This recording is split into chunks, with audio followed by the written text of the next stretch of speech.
I'll make a motion to approve the minutes Okay. for May 31st, 2018. Motion by Sherry, Second. second by Clint. All in favor? Aye. All right, let's get started. 1.2, update on proposed Olympia Hills development on approximately 900 acres located 6901 West, 118 South. Thank you. And this is going to be a team presentation with us, primarily actually with Tammy. But we wanted to just give you an update again on the work that Bonneville Research is doing on the city's behalf.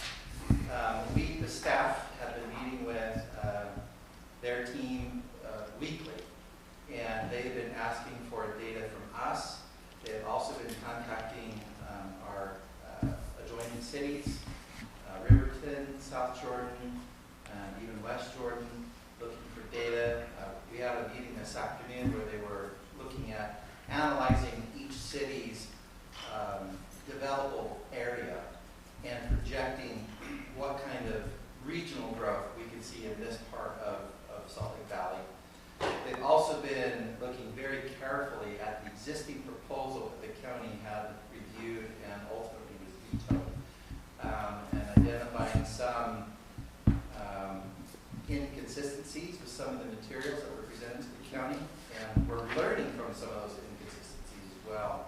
There was an early study that was done by Zions for the financial element of that proposal, and it was only analyzing about half the density that was in the final proposal that was approved prior to the mayor's veto, Mayor McAdams, that is. So anyway, so they are very heavily involved, and they're about a third of the way in their contract, and we're anticipating that they will present in 2 weeks before the city council. They'll be making a formal presentation of some of the materials that they have discovered and have been sharing with staff. Now, part of this conversation, as we know, we're not trying to plan this in a vacuum. We have no intention of doing that. And we've been listening to and hearing concerns from our regional and state leaders about growth in the valley. And I believe, Tammy, you attended a meeting? I have the presentation from We have the presentation from the meeting. And we wanted to share some of this information, again, to just give context to the research that we are asking Bonneville Research to do for us. So if you want to come up, Tammy, and present that. So I'm just going to touch on the presentation that they gave during the league's caucus meetings last Monday, so not just this previous Monday, but the Monday before that. Obviously, affordable housing and housing affordability are huge topics currently. And the league is trying to assist cities in kind of getting their messaging across, because we do know that there is a big brother who thinks that they may need to step in and help us figure out how to offer more affordable housing. So, let's see, I just want to quickly go through the PowerPoint presentation that they gave during one of the caucus meetings. I just want you to see the information. I'll touch on a little bit of it, but again, it's not our PowerPoint, so I don't know all of the messaging that's behind it, but I just want to make you aware this is going to be definitely a topic of focus during the legislative session, and we need to prepare our messaging with our lobbyists and our legislators to make sure that they understand that we are planning, but you have to plan right, and density doesn't necessarily equal affordability and vice versa. So, these were some of the groups that were involved in putting this presentation together. So as you can see, they kind of involve a bunch of different associations. However, do remember that the league is trying to work on behalf of all of the cities and towns that are part of them. So this was an editorial that was put in Deseret News in May. It says, "More must be done." This is referring to affordable housing options. Local communities should relax zoning restrictions, allow more high-density housing projects in places where they make sense, and be less restrictive about people wanting to rent out parts of their homes. Supply must catch up to demand, and that won't be easy.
concerns to a city than just simply residents who don't want these things in their backyard.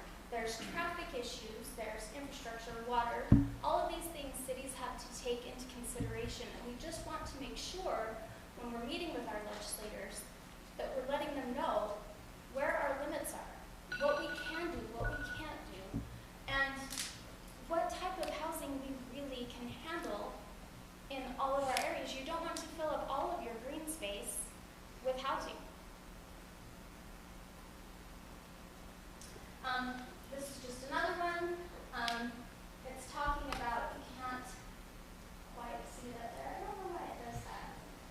But it is, so it's saying that HUD took a strong stance against local control and hardly anyone noticed. And this is just talking about an article that was put out that says that HUD is thinking that local laws are strangling the nation's supply of affordable housing. So again, during the legislature, we need to make sure that we're telling the message that's true, that we are doing our fair share.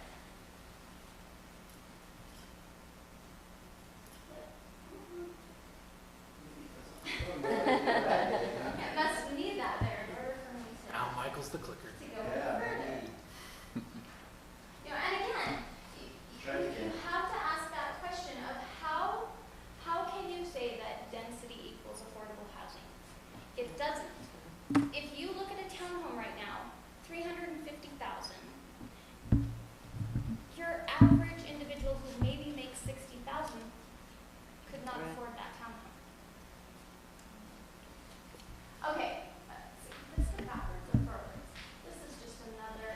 This is saying, so in California, they passed an anti-NIMBY law. Guess what? It's not working.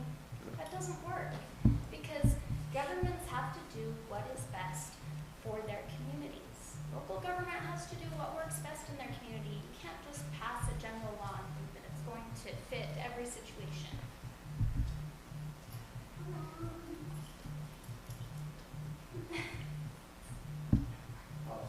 Okay. Maybe.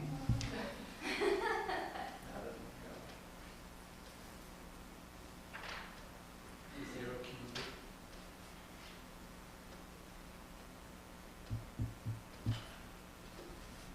Just glad it's Oh, it almost. Look at what they're So saying. anyway, so the next one, it's just going through and it talks about kind of these same situations that are going on in Utah. Yeah.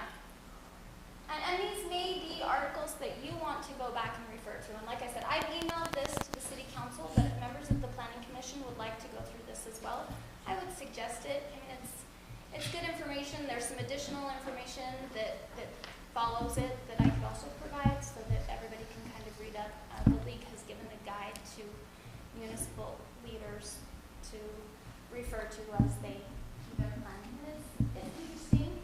So Tommy, I see a lot of these kind of articles, but I don't ever see the flip side articles to explain that affordable housing and housing affordability are not the same thing. I see very little, but it feels like there's this propaganda push to constantly push this message out. It absolutely is. right. And so the league is actually working Yeah.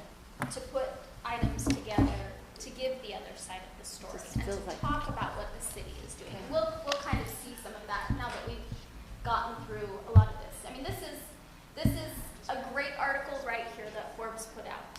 Additional building won't make city housing more affordable. We had an individual state yesterday in the panel that it's housing rates are only high because there isn't enough housing to go around.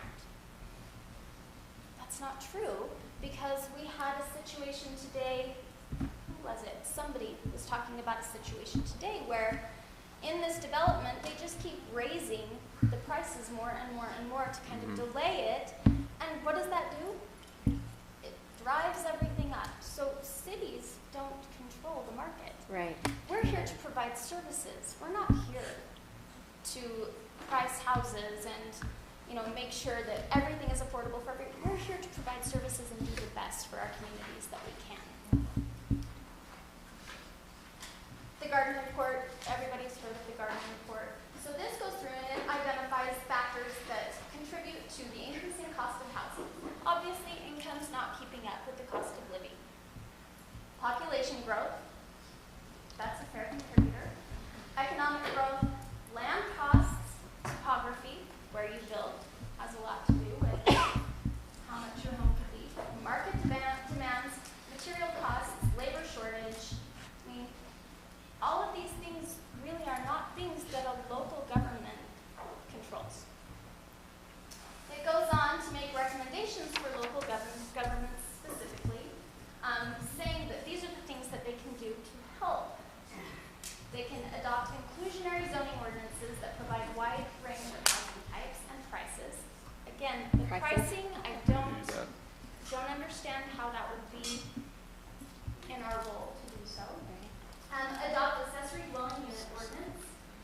facilitate infill development, target share of TOD mixed-use projects for low-income households.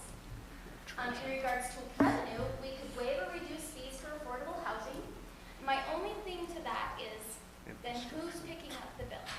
Are your existing residents picking up the bill, or, you know, how do you work through that? Explore new funding models, exercise restraint in impact and permit fee increases, which Harriman has never, to my knowledge, done a large fee increase since incorporation. We've had some small minor fee increases, but I don't think we've ever done a major fee increase that I'm aware of, and I don't know if you know. Our building fee is the same when we started. Yeah.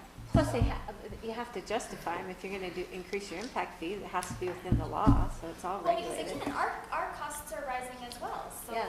when we're performing maintenance or when we're putting in any type of infrastructure, Yeah. we have to be able to pay those costs as well. So Yeah. cost of living continues to rise.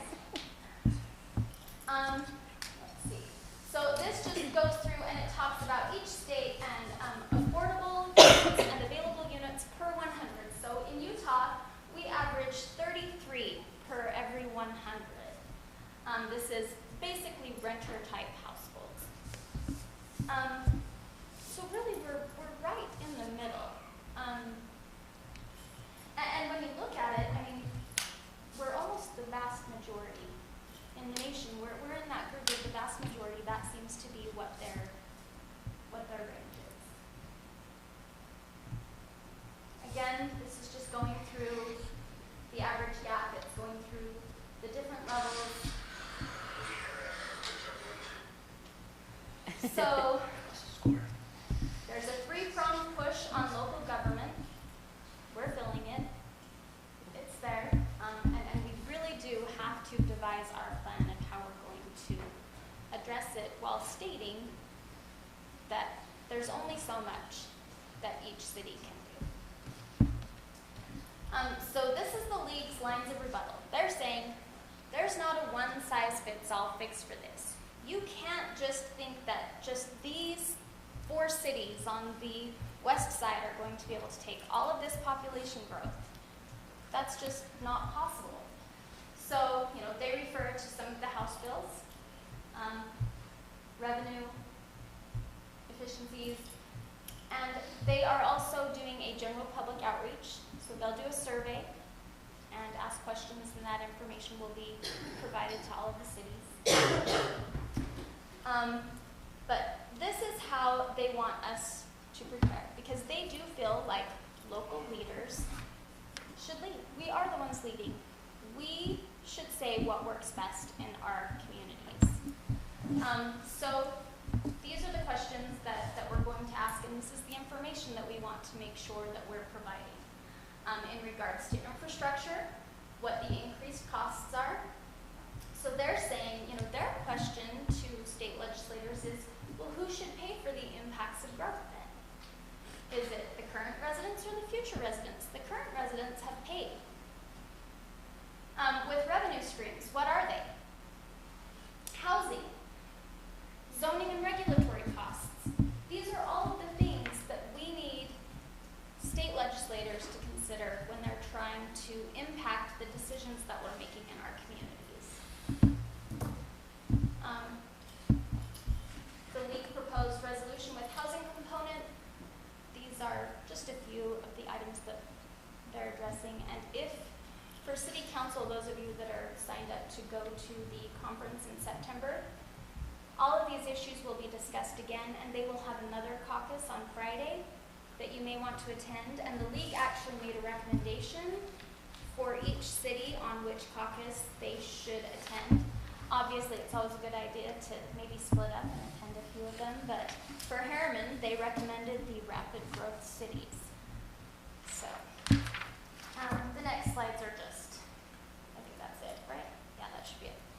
So, in addition to that, the league put out this booklet that I think you might be interested in, and you can either pull it up on ulct.org. My brain just froze. I think theirs is ulct.org. but they are putting out this housing policy in Utah. This is a resource guide for municipal officials and their staff as we go through this process and as we prepare for this next legislative session. Now, in it, they give terminology and they define affordable housing and housing affordability. And we've heard the definition of affordable housing before, but they tend to leave a few things out. So basically, affordable housing is paying no more than 30% of your income for gross housing costs, but that includes utilities. So your entire housing costs should not exceed 30% of your income. That means an individual making $60,000 a year has a gross monthly income of $5,000. So they basically can afford $1,500. I don't know how, what the percentages of our homes that are $1,500 or less. And then it defines housing affordability, which is basically, it describes the increasing costs related to housing that includes land, labor, materials, regulation, and more. So a lot of times those words are used interchangeably. They mean two very different things. And then another great part of what they add in this book, there's tons of terminology in it, but they give strategies and they talk about all of the different development types, including commercial, that we should consider and look at and see what will work in our cities. But that again, you have to bring in more than just residential. You have to have commercial. There's so many other things that you need in order to have balance in your cities. You can't be sustainable if you have a vast majority of housing. And then they give some case studies of what some other cities have done to address the issues. And some of these you might be familiar with. This is Clearfield, Utah. And they did a downtown area plan where they did like several small developments of multifamily and tried to kind of integrate them in their downtown area. There's also Park City. I don't know if you can really compare Park City. Park City is its own beast, but maybe they wanted them to form. And then there is, I'm trying to remember what the last one was. Oh, South Salt Lake and Ogden. And Ogden has done quite a few things, but Ogden had to do quite a few things. They had to completely revamp. So, and then South Salt Lake has obviously been working on this over this last year. Both a lot older cities. Yes. That's the thing. Yes. You can't even And so not a new again, development, you can't it's just push redevelopment. everything Yeah. to Yeah. these Yeah. developing RDA. cities. so different. We're in our adolescence. Yeah. They're Recycling. on Bowling green. regeneration. So if any of you want me to get you a copy of this, I can get you a copy of this. Or like I said, you can just go to ulct.org. It's available right on their front page. You can just click right on where they talk about the caucus, and then this is also available there. But I'd be more than happy to send it to any of you so you don't have to go through and look at it. But I just want you to be aware of this because staff is starting to prepare for the upcoming legislative session. We're working with our lobbyists. We are going to begin scheduling meetings with all of our legislators. And this is going to be a topic that's covered heavily. And so we just want to make sure that we continue to meet, we continue to have these discussions so that our messaging is packaged up nicely and we can show them this is what we have. These are our percentages of this type of housing, this type of housing, and this type of housing. This is what we need. And this is how we maintain some sort of sustainability. So that's all. I just wanted you to be aware. I have a couple of things I would just ask you. It's funny because I just read again today about the BLM. They're seriously considering bringing the BLM out to the west, the headquarters out here. Why? Because this is where all the land is, and it means that local means close to the problem, right? And so, again, why does the state want to dictate to something to the city when local legislators are close to the problem? That's Right. the whole reason it's designed that way. And then I would ask, maybe when you're preparing all this, how much emphasis are we putting on really looking at this as a state instead of the state of the Wasatch Front? We need to be saying, this is the state of Utah. Let's look at Vernal, let's look at Price.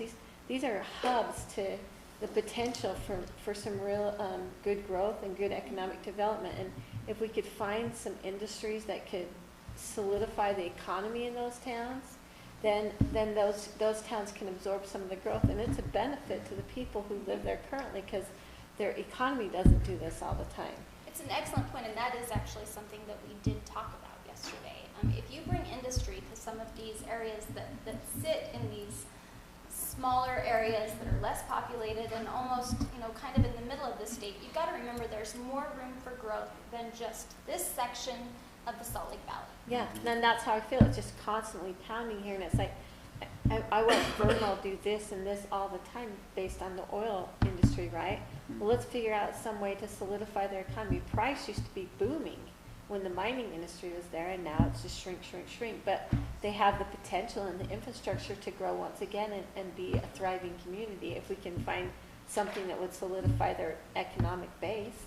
So let's have some of these areas absorb the growth, and not just absorb the growth, but benefit economically from. I just think that if we put a lot more emphasis on that economic development there. And then up there it said the state figuring out the money for affordable housing investment. Well, when we talk about that, it's still the local taxpayers, whether we're collecting it at the city or we're collecting it at the state, we're all absorbing that cost. So when we just say, well, we'll have the state pay for it, it's just all of us paying for it still. So I just don't think it's a good solution. Well, and for the past few years, they have talked about planning right. Planning your Exactly. communities right. So we have to make sure that we're letting them know that we have to plan our communities right, and we can't contradict that just by trying to solve a problem quickly. It's a problem that has to be well thought out, and I think several communities have to come together and try to work together on the issue, and not just expect 3, 4, 5 cities to try to solve the entire problem. I mean, to Sherry's point, the base of any development is land, right? So if you want affordable housing, get cheaper land. Yeah, for sure. And it exists, but it won't exist if you don't stabilize some economies in those kind of areas. And I just feel like so much of this is just a short-term fix. They're just propagating this crisis, and it's like, our job is not to plan this community for a crisis of housing currently.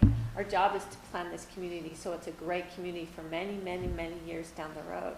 And so we can't just hurry and put stuff in because it's going to fix that temporary problem and then cost us in the end, and we'll be Philly or Chicago or, these places that have so many problems and so many unlived in homes because we didn't do it right. Well, you're not solving a problem if you're creating a Exactly. problem in its place. Exactly. Are they looking at anything related to salaries? Because I've seen a graphic that kind of shows that, I don't know if any of you noticed this, but back in 2003, 2004, when the Silicon Valley dry up started to happen, people could sell their homes for a lot of money in California and come here and pay for cash.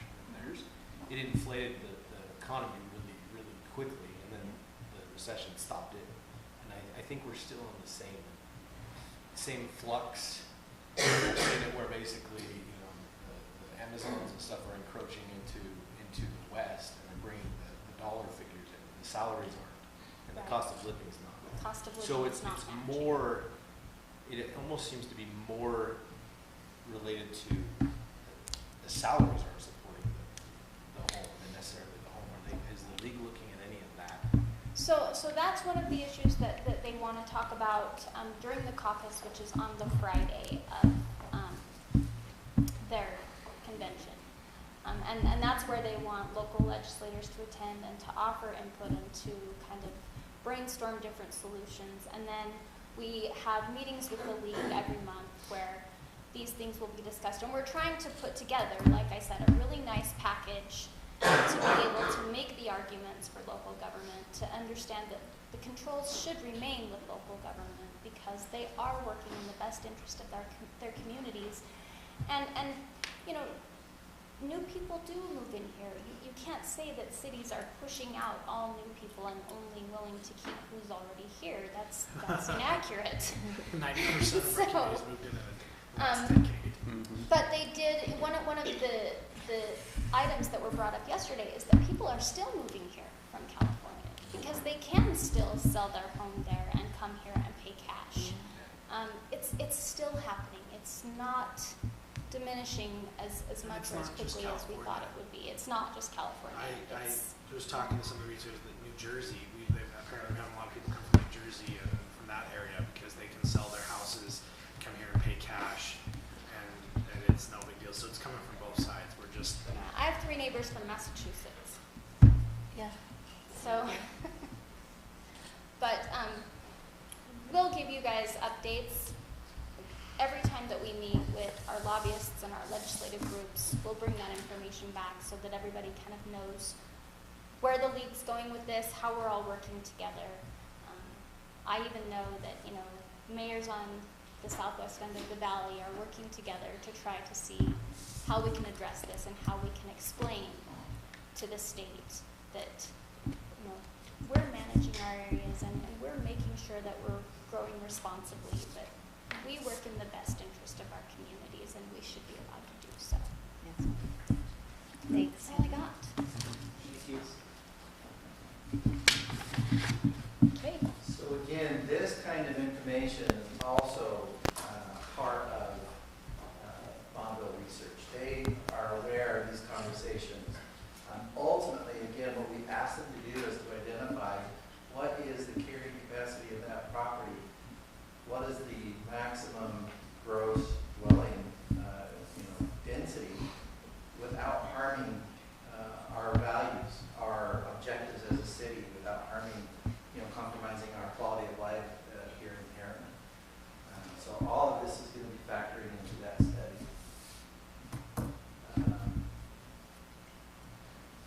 Next item. All right, let's go with 1.3. So we just want to give you a quick update on the general plan. We have published our RFP. We've allotted 30 days for potential respondents to submit their proposal.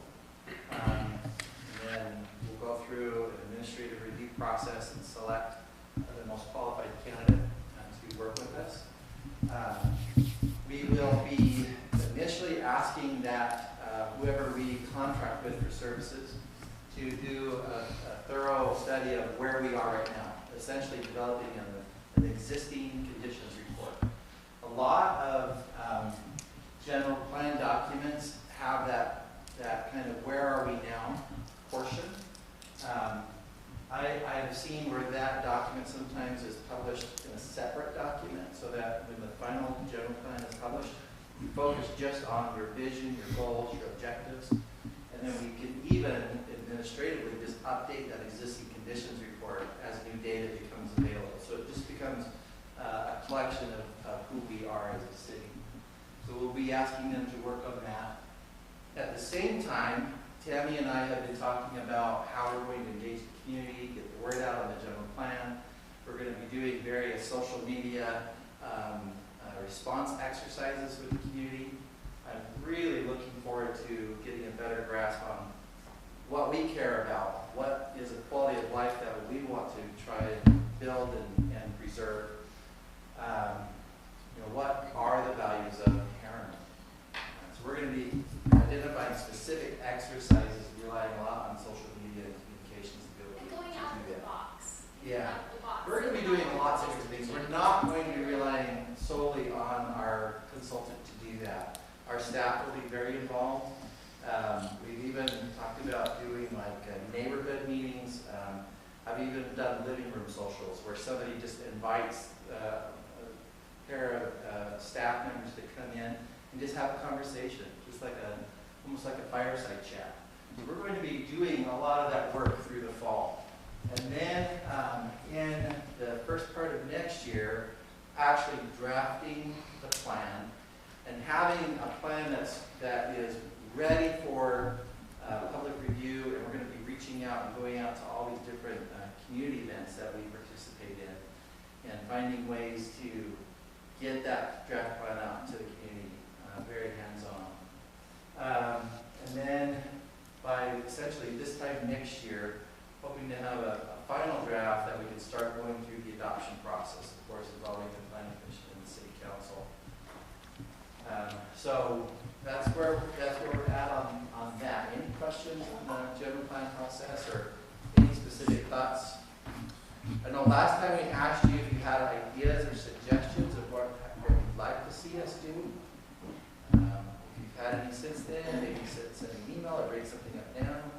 I would just say we want to make sure that there's no ability for there to be any accusations that we haven't been as transparent as Yeah. possible through the entire process. We want to make sure that we are as transparent and as involving with the community as we possibly can. I'll commit, we will do more than just simply have meetings here at City Hall. We will be out in the community, meeting with people. We will meet as much as people will invite us in, essentially. We're going to make ourselves available.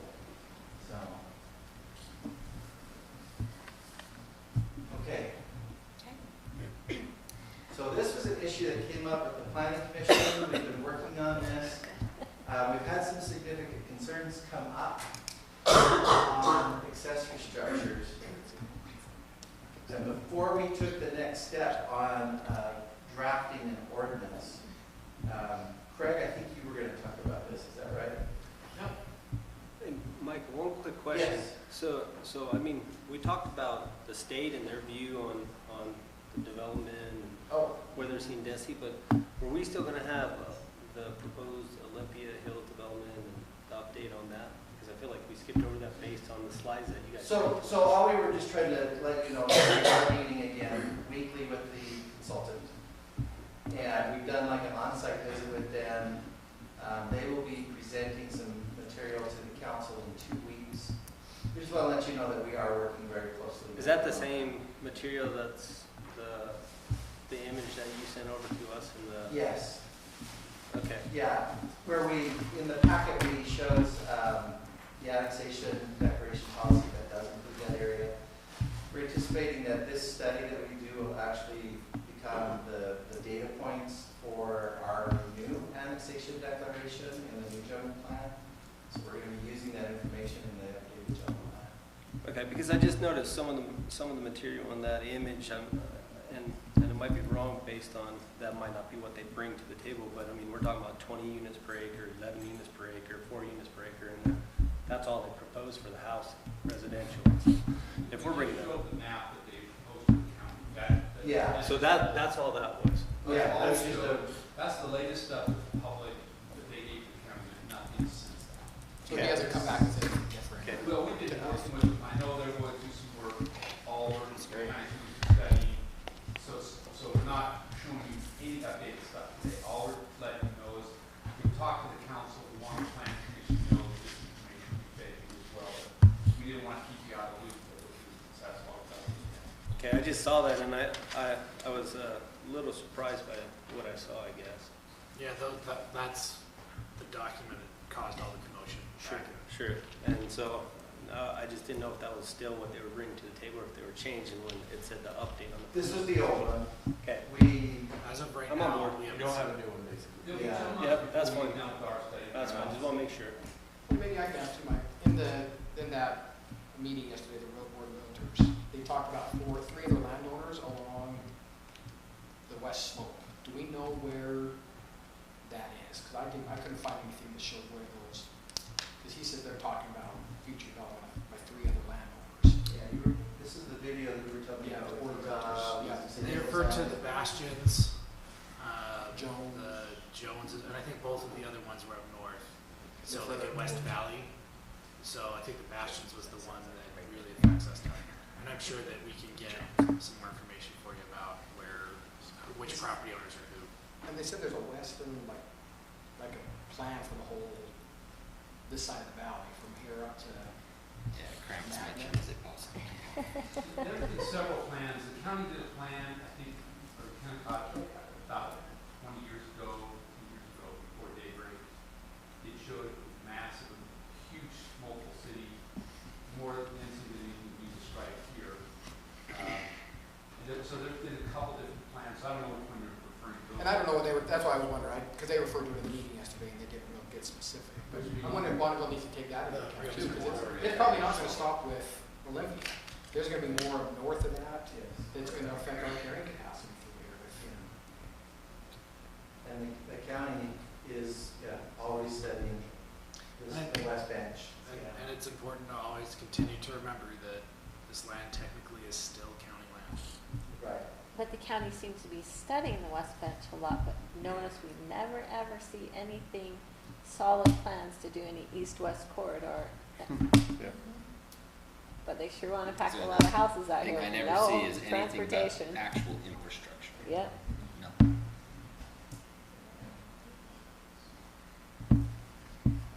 Okay, then you Sorry. start about opening up that can. No. That would increase No, that's, tax.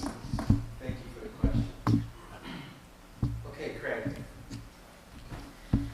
Okay, so for the accessory buildings, we are going to take and consolidate all of the code that's within our zoning ordinance. And we're gonna put it into one chapter, so that not only we can refer to it more easily, but also the residents, when we refer them to the electronic version of the code on our website, they can find things more easily and in one simple place too, so everything remains consistent.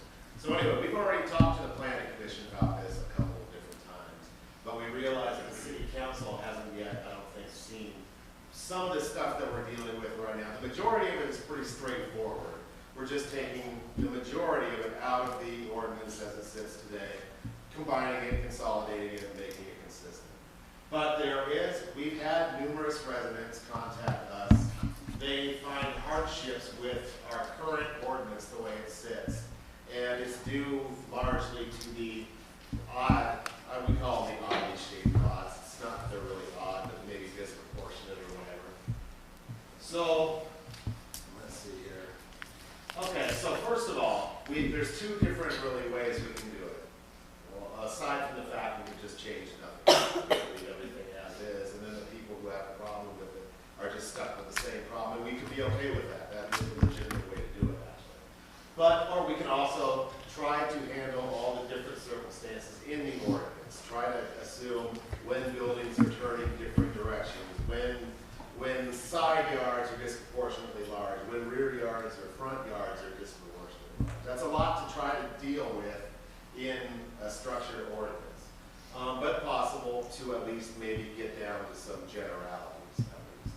The other way then would be to create some type of special exception process that a person, a resident, could apply for. And going through that application process, the process would be basically whatever we want to make it. We can make it to where they have to apply and go through staff approval, where we can kind of all meet together, the staff, the planning staff, and we can determine amongst us what the best situation is for each circumstance, each individual lot. On the flip side, we also have the option of making everything come to the planning commission for approval. Maybe they want to see all of them, maybe they don't. You know what I mean? But I'm saying that's an option. So those are the two real ways of doing it if we created an exception process. But the point being of all that is the reason why we are talking about whether to handle it in the ordinance or through an exception process in the beginning. So we've got a couple, I'll get back to where we need to go. But, okay, so I've got these in a particular order for a reason. There's only 3 slides. We're only going to look at 3 examples. So in this case, the house is facing north. And you can see it's located on the western side of the property. So they have an inordinately large side yard in this case. And to complicate matters, I could have zoomed out maybe just a little bit more. But they're actually on a corner. There's a street that goes on the north and to the east of them. Okay, but anyway, so we have residents. Yeah. Is north up in this picture? North is up. North will be up in all pictures, yes. So where the corners on the north side and the Corners on the north and on the east. Yep. So here, they wanted to fence in the east or the right part of their yard along the sidewalk, which by ordinance they can't really do. They have to meet the front setback. But that's the point, because they said they don't, it's such an inordinately large front yard, it's not even like it would be the front yard that's fenced in there. Is that a road on the south side as well, or? other property? No, it's Ocean State Land, actually. Yeah. So here, they wanted to put a really big building there. They wanted to be able to handle multiple RVs in one storage unit. And in doing that, they wanted to be able to bring their building up closer. They argue there's such a large side yard, and they're on a corner. There are no adjacent neighbors to them. So what's the harm of bringing it up closer to the road and then allowing for a deeper building for them? So that's, under current ordinance, we had to say, no, that's not the way it works. Under current ordinance, if you're going to be located, it's still considered the front yard. Anytime you go past the front corners of the house, you're in the front yard, basically. So you have to meet house setbacks for the front yard. That means they have to stay 25 feet back. If they stay 25 feet back, that means they don't have room to build the structure that they want.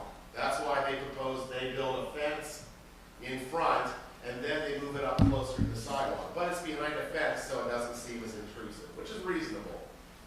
But under current ordinance, we can't. So I don't want to get mired down. That's a lot of detail.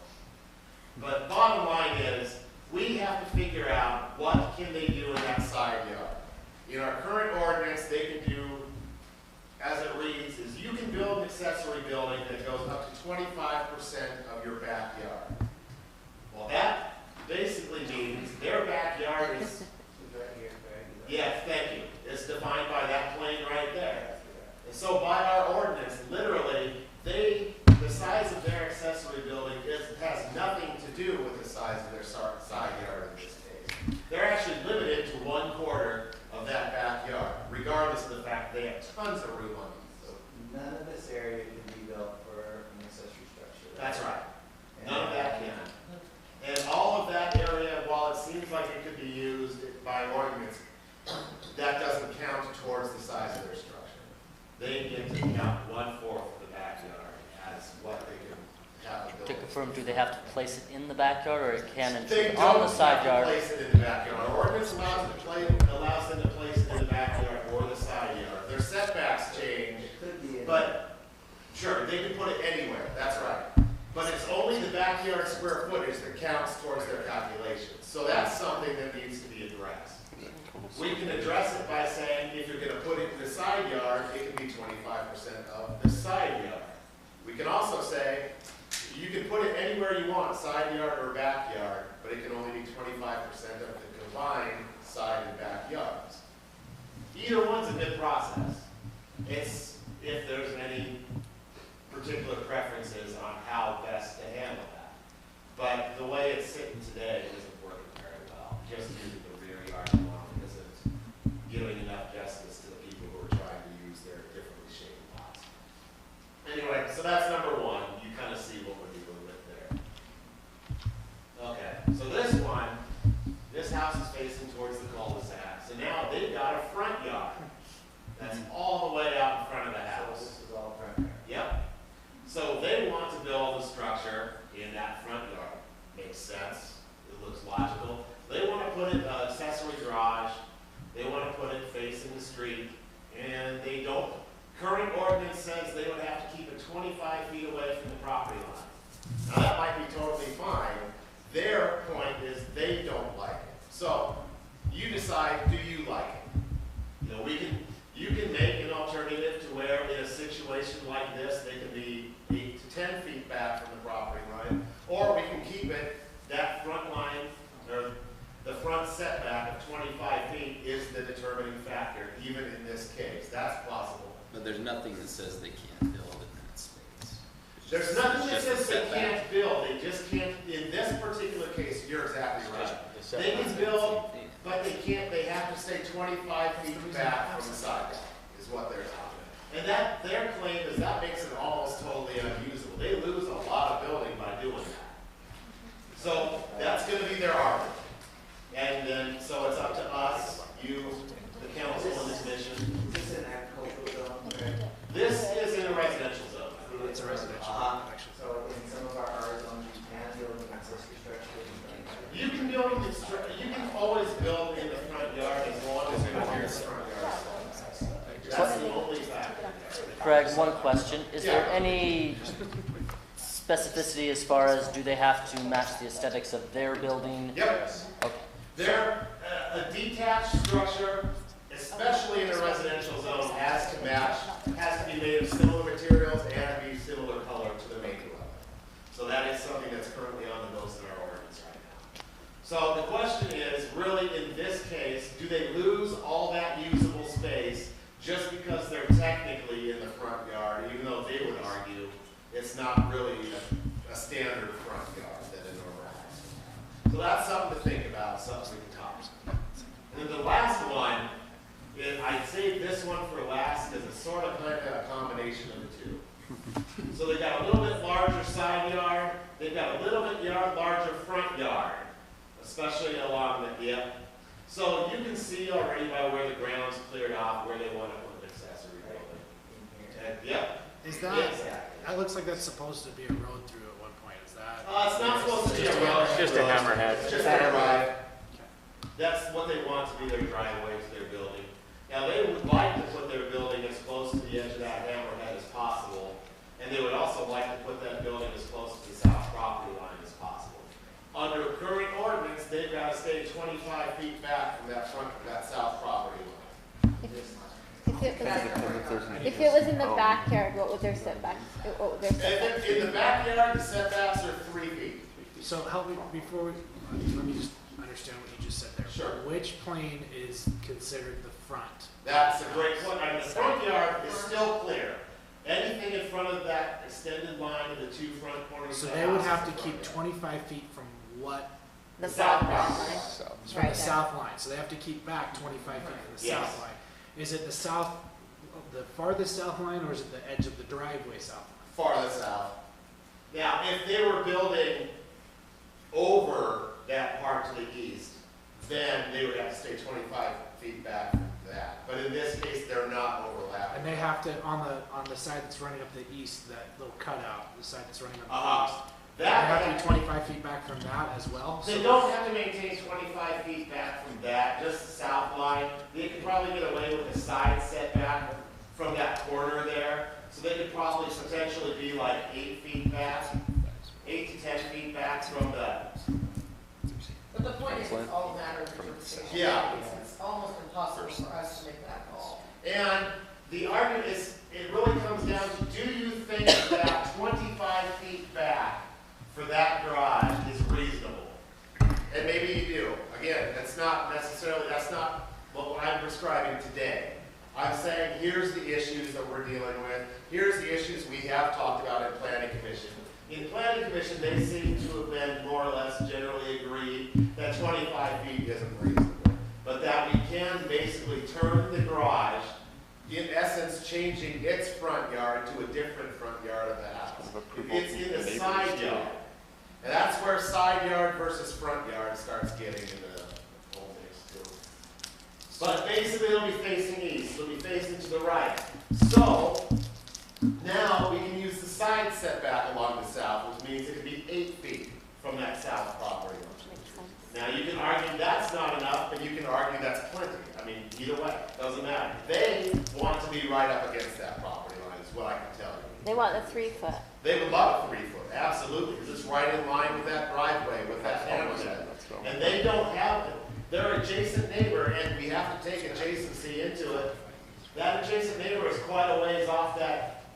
They're probably 20, 25 feet back from that property line too, so it would not actually cause an issue if they were built all the way to that property line. But by ordinance, there's no way we can let them do it. So the question is, do we craft an ordinance that takes all of these different things that we've seen in just 3 examples into account, or do we craft something that takes very limited generalities to see when people apply for some type of exception So process? let me ask you a question Yep, in regards to this whole issue. Okay, we see 3. that's all right. Do we have 3 issues that have come up, and so that's why we're dealing with it? There's been more than 3. We have 45. I haven't taken notes on every quarter issue. would have. You don't realize it's an issue all the time, you know, and in the beginning, I didn't know this was going to be a recurring thing. You never know that. So, I'm sorry, Michael, so you're saying that yes, this is a pretty pervasive issue we have throughout the city? Yes. Yeah. Essentially, what we were trying to do is make the code more usable. we weren't trying to create new legislation. We were just trying to consolidate it, as Craig mentioned. As we've been having conversations with the Planning Commission and talking about how the existing code doesn't really address these unique situations, the Commission began to identify, well, maybe we should make our code more nimble, make it so it can respond to these unusual situations. As we started trying to draft new amendments to our existing ordinance, it became very unwieldy, it became complicated again. And that's when, on the staff level, we started wondering about, well, maybe we should create a new process, a special exception process, that could be both administrative, if it met certain standards. If it didn't meet those standards, it could be something that the Planning Commission could then have a meeting and make a decision on. I've seen this tool used in other cities, and I think it works really well. But we just wanted direction from the Commission and the Council working together. Which way do you want us to go? Do we want to kind of complicate and anticipate as many of these kind of unusual situations and just write it right in the code? Or do we maybe create a special exception process that could handle, you know, even other situations that we don't know about right now? I don't know, for me, if I was the neighbor, I'd want the exception process to be some agreement, because you kind of feel like there's encroachment depending on the height of the building, right? If you want to go closer to your neighbors, and there's some neighbor agreement. The way that I've seen these exceptions work is that you identify what the standards of approval are. What are the standards that you have to achieve in order to get the exception?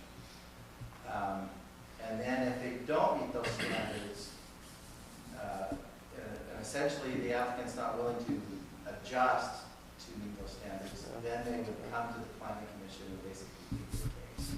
But we would specify in the ordinance, what do you have to do in order to kind of meet this special exception process, including we would notify the abutting property owners. Give them an opportunity to talk with the staff and let us know what they think about the project. I personally don't like that process because that gets into the heartstrings of, oh, my view, all that other stuff. I think it should be more in line with what does the city want as a view. And so as all of the council members that I know and the mayor have run on their platforms of, we want big lots. If you want big lots, there's a reason for people to want big lots. Usually you start to get accessory buildings and you start to do other things outside of that. And I think it makes no sense for us not to put it into the rules and the regulations that we have, so people, when they buy the lot, they know what they can do. And that's why I'm a huge proponent of even reducing the 3-foot setback, because it starts to become weeds, as I've seen it, as I've been walking along all the nice open space trails. You can't even have your shed up to the property line, or they do it anyway. And so, to me, it should just become whatever the standard is that we want in our community, and then we enforce that. I understand you should have the rights for the neighbor, but honestly, I don't think that's their right. No different than if a brand new development comes in next to the old farmer, they lose their rights as well. So I think we should have it so that it's so prescriptive or so understood that when you go into an area, and a lot of these are, you know, I think it's funny we fight about we look at this. These can even apply to the small little developments now that we're approving that have 3 foot. Technically from their window wells to the property line is 2 feet. And we're worried about accessory buildings being 3 feet or certain sizes and things like that. People need to store their things. Otherwise, you get the blight of what the city is. If people don't have the permission and ability to do what their dreams are, that's when you get the people that don't take care of their stuff. And so I think we need to adjust this so that it makes sense for that piece of the community, so they can feel entitled to come up and be creative. Because right now, even though you don't have to have a building permit for, 200 square feet? And you could still put it, you can't put it in certain areas because of this one restriction, and it makes no sense to me. 200 square foot is 20 by 10. That makes no sense that has to go to Planning Commission for us to approve when the city's staff and all, they don't even need to submit it, right? Just to clarify, you may not need a building permit, but you still have to follow the zoning ordinance. Correct, which is my point in this whole thing, is it just kind of doesn't make sense. Because if you're gonna go buy your plastic Home Depot shed that's 150 square feet, most people are gonna shove it next to the property line. And, because that's what you wanna do, you don't wanna have your Yeah, use up all garage your sitting in the space. center of your prime space. Yeah. So I think we should make it so it makes sense, and then the staff can enforce that a lot easier versus, Do planning well, commission every time, yeah. yeah, and ask your neighbor, ask everybody's opinion, not everything can be done by a committee. So I think it needs to be, this is the style of that. Clear, consistent code is fine, but it won't solve some of these unusual shaped lots, which is totally fine with staff. That's where we were starting from. We were saying, let's just keep the code clean and easy. So. Except for if you define what unusual is, I mean, you could say if the setback from the front is, if you have excess, there's a variety of creative Square ways. footage, yeah. The You can problem with define. an exception process is everyone thinks they have an exception. Correct. That's my biggest concern. That's why we have to mold the code so it at least handles who's eligible for it. I would Well, prefer yeah, no Of exception. these three, in my opinion, this is the only one that has a case. Yeah. I think they all have a case, because I think that's why you buy the property, is so you can use it. I think that ordinances purposes are for safety of the citizens, and if we're going way above and beyond that, I think we're going way above and beyond. That last one where that had the big yard over there, okay, what's safety in that? It makes it have to be 25 feet back. Now, the one that had the fence, wanted to put the fence, well, when they get out by the street, they have to have that fence only 3 feet high, or however the fence has to be, because it's safety. It's about safety. We have height restrictions on accessory buildings, so they have to stay within those height restrictions. There's accessory building, ordinances that say you can't, Well- you can't build a 3-story high So like this one, garage. to me, the 25 foot from the street, to me, makes sense for that very reason. You have a side street on the other side. If you let them go all the way out to the street, then they're obstructing the view around the corner of the street. Well, yeah, I don't think you should go all the way out to the street. But not if it's linear. There's not a turn for whatever, if that's in the middle of 5 lots before you turn. But that's, I They're not think, gonna put it on the corner most of the time. Yeah. Well, weren't you saying they wanted to go clear out to the north? They would love to go along the sidewalk, but to be fair. Yeah, the sidewalk's the- ridiculous, since yeah. the fencing wouldn't be able to be any taller than 3 feet within 30 feet of that But then, I mean, any Regardless. standard. building- So then the 10 building, feet. then the building has to be back far It'll enough have for to be to the sightline. west. Has to be, for safety, that's the So reason, that's you why I have to be said, able to like, see for around me, it. this one, like the 25-foot setback from the street, is there for a reason for the home? Why would we not have that for that kind of structure? Agree on Is that. this a 25-foot setback on that one then? It is. Got it. What happened in that case is when we were talking about it, they actually, I think we said, well, what if they fenced that whole area? And they went all the way out to the street, right? There's nothing, Be a 3-foot fence. Mike, there's nothing, ignore that that's at the corner, guys. We're trying to look bigger scheme than just this one example. Got it. Okay, imagine that it goes on for 3 more houses. Mike, draw a line right along the top right here. So technically, there is nothing in our code that I'm aware of, that if I owned that lot and it wasn't next to a corner, I could put a 6-foot fence on. Right up to You the can't go front. 6 foot fence in the front yard. Not in the front yard. Nothing past the furthest point. If that's all front yard. Past the front corner of the house, right? So then that makes sense, as long as we're tying it to that. Right? Yeah. Because then, I mean, in that example, then you've got a home next door in a lot where somebody builds one. I wouldn't want a big garage. So Right, close sticking in out in front, front of the yeah, house. for That sure. would make sense.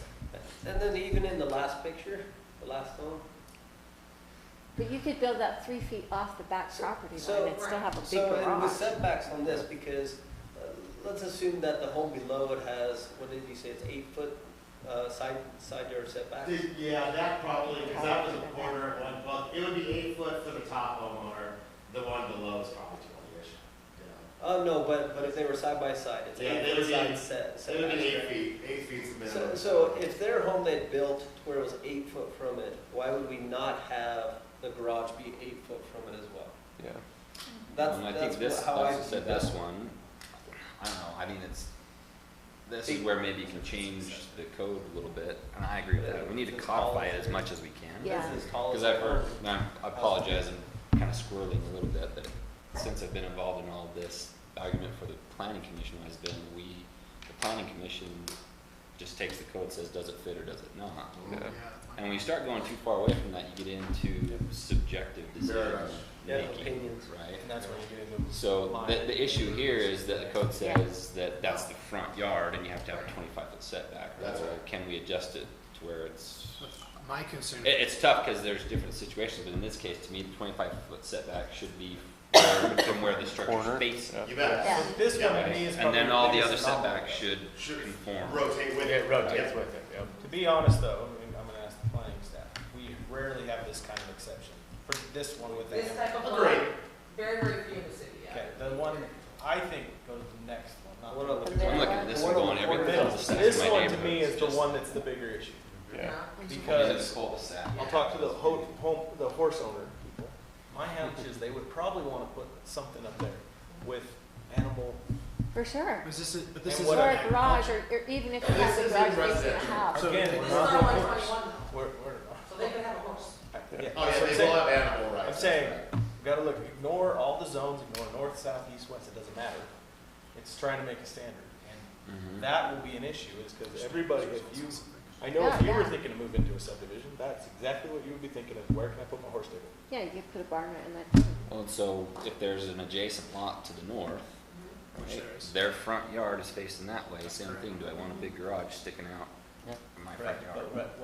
but by this, the front plane of that house, even on the fence, and you can only see it, they can only fence right around the house. All fence, yeah. So they can't even do the horse arena or any of the stuff that we talked But about. to be honest, we have the same exact issue with fencing. Correct. Right? And that's what I'm trying to It's get all- to. Is that really all front yard? What is front on that Because house? we would all look at that and go, they should be able to fence that. I- That's so they couldn't logical, even- but it's they- hard to write And down. that's why I'm you not can sure I see, agree they with can't that. even do anything besides it, so they just call it big giant landscape. Here's my, so I just heard a statement that I don't necessarily agree with, that we would all agree that that would all be considered, they should be able to fence that. When we're looking at these, where I'm looking at is I'm looking at where is the house? We talk about the front plane of the house because that's where the house is. That's the front plane of the house. And so when we start making exceptions to our code, changing, well, what exactly is the front plane of the house, then everything is an exception. Because even if I was on a square lot that was a normal residential lot, if I wanted an exception, I could say, well, I could argue this and I want an exception, which may or may not get approved or declined. But every time somebody wants to do something different, we're gonna start saying, well, because there's room to modify what is the front plane of my house, I'm gonna go after an exception. That's And now, why they- and now we're asking for the planning commission code to make subjective decisions about something that shouldn't be subjective. And so I have a really hard time saying that we should go in and change what the definition is. Help me understand if I'm wrong. Residents have the ability to come in and request a variance, don't they? Not in this. Yes, a true variance is really hard. Not for this. So maybe that's where I would almost rather say we look is, let's look at how we allow variance in our code so that it does come to the body that, Right body, should, that should be doing the the subjective decisions. So true variance goes to the appeals authority. Yeah, that's what it comes to. It doesn't even come to you guys. So how do we, so, It's in state statute. so variance- maybe variance is the wrong term, but I'm saying, I have a hard time saying that we should do anything that could, just like Jared said, anything that's subjective, because planning commission's role is to follow the code. But And that's, so- that's what they were talking about earlier with Craig with the exception, that would be the way around. But what we're saying here on this is we're saying, well, we're making a subjective decision of, well, they should be able to fence off the side of the other part of this house because we would all agree, well, that is a subjective decision. And so I have a hard time saying that should be through the plan. So I'm gonna agree with you, but I'm gonna point out one thing. So before that house was ever built, the front setback is 25 foot offset of that entire red line from the whole thing.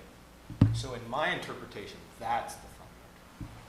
Because technically, that's where they chose to put that house at that time.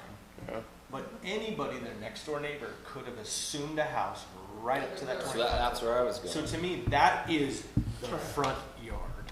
So And I would maybe, agree, nothing should be in that ground. From, But, agreed, but what I'm saying is, because it's gray, it can be interpreted, so my interpretation would be, that part is the front line. Yeah. The front and house therefore- is Not the actual set front. back. So I don't have a laser pointer, but if you drew a line there, 25 foot behind there, Right. that's where they could fence or do whatever they want. And in reality, I think the majority of people would expect that if you were gonna buy that lot. I'd be thinking of far those more three comfortable. examples, I think that fits better, the 25 feet from that property line. Because what I was looking at this is normally, this could be 2 lots easy. Yeah, Right? for sure. Right? So And if you were to build another home there, it'd be Could be up that to same the red setback. And I have that concern that I think if we don't let them put something that lets It them just make, gets- enjoy their yard and it becomes a big giant park for everybody in the front, I think over time, I'll have to that come back, split it. future owner will come back and say, Yes. I want to, I could see it becoming someone's new vision, because we saw it on 6400 West. I'll buy this lot and now I'll make money to offset my house because it's so expensive to buy Well, houses. because you can't use it. And I think to be fair, Hypothetically. we're fine with no exceptions. Yeah. We just want you guys to know what What your what we get presented with sometimes. Yes. Agreed. And if you want us to say this is the line, that's easier for us obviously, so we don't. And I want to make it so that people can do what they want to do Me too. and not have to come into the city for a 200, most of the time, this is going to be a 200 square foot. They're not even going to call the city staff. Right. They're going to look at it and go, oh, the rules say it, I'm still going to put it there. Right. So, Let me, you want us to look at something, Next. Jared? That, One of the ways So- we can fix something like this is on the plat too. correct. Or so like this one, language it's got, for- you know, 2 lines, and it's which one do you choose? I mean, I think, So to me, if we, so planning commission ties into setbacks, right? So Yeah. if we redefine it Road. by, in this case, we could have defined during that review of that plat, an offset of 25 foot from the left and 25 foot from the right. As And part the of the whole approval problem, of and that is the front yard. There shouldn't be anything else in that space. Mhm. But outside of that, a Yeah. fence should be there, who cares, right? It's the property. Now, then you deal with the individual little parameters. Because we have on flag lots before defined it Yeah. differently, because the house will be faced different on the flag lot, and you guys have that ability to define it that way at the time of approval. I'm just saying, we all know, a lot of us have children, that you run out of space really quickly for bikes and things. If we don't solve this accessory problem. And you can't get rid of the children. And you can't get rid of the children. Not for 18 years. It's I've going, tried. That's recorded. it's going to just be where they start parking their cars out, and that's when it starts to happen. Yep. And so to me, we need to make it as easy as possible for Joe community to just do the right thing, and then you never have this, you never have somebody that really wants to do something cool, like that makes sense, I think, to a lot of us. If someone wanted to put a nice garage in that corner, however close you wanted to discuss, that can be discussed on another day. But you could see that, that's probably why I would buy that lot if I had the money to buy that lot. Yeah, me too. it's just how do we codify it that it fits most types? Because I just think it's a slippery slope to get into the exception stuff. Later, 25% from On the all road, of these, 25 feet from they the can road. still build what they want, just not where they want to. Correct. So it's not like they're That's not able to do it. This person can build He all can build it across back. the side of the You know what I house. mean, it's just not preference. He's just Yeah, gonna have and a long it winding doesn't driveway. maximize. It doesn't It matter. just doesn't. And it doesn't look what makes sense. If you're Right. a backdoor neighbor, you do it. Then you start worrying about that. I remember talking to this homeowner, then you start worrying about their accessory building being so close to their house. Now you have a whole nother visual issue than necessarily what could actually happen. So I think that, I trust our 25 feet from the staff road. to make sense. It's whether the council is okay with changing. Staff's line is sort of the public, we're hearing this stuff, we look at it, maybe we're a little bit arbitrary, we're saying, we really like them to do this, and we're very cognizant of the neighbors, so the last thing we want to do is get blasted by the neighbors. Again, it's easy for us not to serve the public all day long, by just saying, just do the ordinance, and that's it. So, Well, I would argue that, I would be careful how we say that, because we are always serving the public. yeah, so the point being is, they have this property, we see an opportunity, we think that we could do something, but we're gonna follow the ordinances in all cases. But if you are willing to let some of these things go forward, I think it doesn't degrade the community. I think it actually enhances it because it's better than like right now just dirt and weeds or something there. If he wants to put a nice structure there, it would probably be better than. Well, did he already start construction? Is that why it's already, that looks? No, he anticipated construction, but he didn't actually start So, construction. but it was previously green, he changed it, I think so, that's because he was Yeah. pretty Easy, because I think the plane changes as soon as the property line direction changes on this one. Correct. I agree. Well, 25 But feet right back. now, because they tie it to the house plane, Right. ordinance is the issue. Right. And so to change that, we just wanna make sure you guys are good with that theory. I am. I am. Let me see if we can get some direction here. gonna say- We wanted to have this conversation. We weren't sure which way to go. We want to write something that is more clear and predictable, but limiting. We're not going to be able to address every unusual situation. Or do we want to write something that allows for some flexibility? Sounds like most of you want clear and predictable. Well, and I think But that's you've what got to understand, in administrating that kind of code, we're not going to be able to solve everybody's problem. There's And I always, agree with Jared. There's a slippery slope. Yep. Because you write it for one, and then you realize that somebody took advantage of that and did something that harmed their neighbor. Because the placement of accessory structures actually does have a big impact and can have an impact on on a neighboring property value. So I think it is better to be more cautious. well, and just, I mean, as just a quick example to squirrel a little bit, so they put a garage or a shop or whatever closer to that fence line, and the neighbor's master bedroom is on that end of the house, which it happens a lot of the time, and he ends up doing a lot of mechanical work, machinery, and, you know, I mean, there's a lot of those things, but if there's a way that we can codify it enough that it's clear and predictable, it's not, like you said, it's not gonna catch every situation. There's always gonna be that odd angle, or things come together in a triangle rather than a square. But if we can get 90% of it, If you're off by That's- 5 feet versus 25 feet, it's probably a huge difference. yeah. That's the direction we'll move in at. I did have a couple things, as Adam already brought up, in the planning commission, we had talked about considering changing the minimum setback from 3 feet to 1 feet to 1 foot. So if that's something that people have interest in, that's something we could do.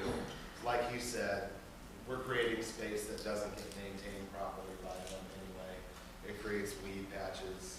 So 1 foot maybe makes sense. Then we could talk about, we don't even need to talk about public utility easements, I don't think now. Because if it sounds like in a lot of those cases, the first and second picture, we're adhering to those front setbacks anyway. So now we're not gonna have to delve into all the public utility easement stuff. It's just a skin topic now. And then size of the structure, right now, this is the last thing. The code prescribes a structure cannot be larger than 25% of the rear yard. So do we like that the way it is, regardless of where it is? Or if it's in the side yard, do we want it to be up to 25% of the side yard? Or can they build, because accessory structures are cumulative. They are, you take the aggregate of all accessory buildings. They can have 3 if they want. So do you just say, you can put as many in your front and backyard as you want, it just can't take, Side and back? Side and backyard, it just can't take up any more than 25% of the total of the side and backyard. I like that. Is that It's going easy. to, is that essentially going to double the amount of structural space that they can have? Theoretically, but it's still, you're still gonna be constrained by setbacks. We're just tired. They're not going to be able to I'm just build. saying, if we're going from just the backyard to the back end side yard, we are now increasing the. Not by double, because they And you're are, right, for most it won't be double. but there is overlap, because the backyard meets a bunch of the side yards, it's the same yard. So they don't get to count that twice, they only get to count that once. It's total square footage. Yeah. Yeah, I think it's 25% of really the applicable Your open space. space. And And as it larger was than brought that. up in the planning commission before, we can also make the caveat, if we wanted to, that an accessory building has to be smaller than the footprint of the home. Yes. Because we're getting a lot, honestly, we're getting some of that. What about We've already had that. agricultural? You would have to have that piece where agricultural It doesn't rules apply to don't apply at all. That's what I This is thought. talking Yeah. about. Is there any what we're A starting zones to it get doesn't is apply, there's right? some people bringing in very elaborate Yeah, RV I've parking seen it. for all of their toys, and they grow really, really big. So even at the 25% on some of these lots, it's still a lot. When we say smaller, are we talking, and this is a question, are we talking, do we want it to be 75% of the footprint of the home? Or are we talking they can go all the way up to 1 square foot less than the size of the Yeah. footprint of the home? I'm okay with that. I'm okay with that too. I'm just asking the roof line, question. It can't be Smaller bigger roof than, footprint. yeah. It just has to Smaller be- footprint. Basically, right up to the size. Because that's the way, if it's this So way, it's that's not the way it will be opposite interpreted. of what So you just were make saying. sure Yeah, it's clear. that's right, I'm okay with that. I'm okay with that too. Some people long as really it's like 20 a big, meets nice shop. The 25% as well. Yeah. Okay. Then I guess we're pretty good. Okay. And move on to. The alcohol. Alcohol. All right. Yes. I brought some. Like, Trust me. no. Yeah, you were It's not supposed to bring split up. samples, remember? Samples. We talked about money. Get us through this meeting. Gordon's trying to bring this. Wineries, The vineyard. vineyard, and then we can attach a winery. Yeah. We just don't have enough water. That's the problem. I think that's enough, pass those down. Might need to do vineyards here to California, fall from Montgomery. That's why they're all burning up. Yeah. Turn up the top.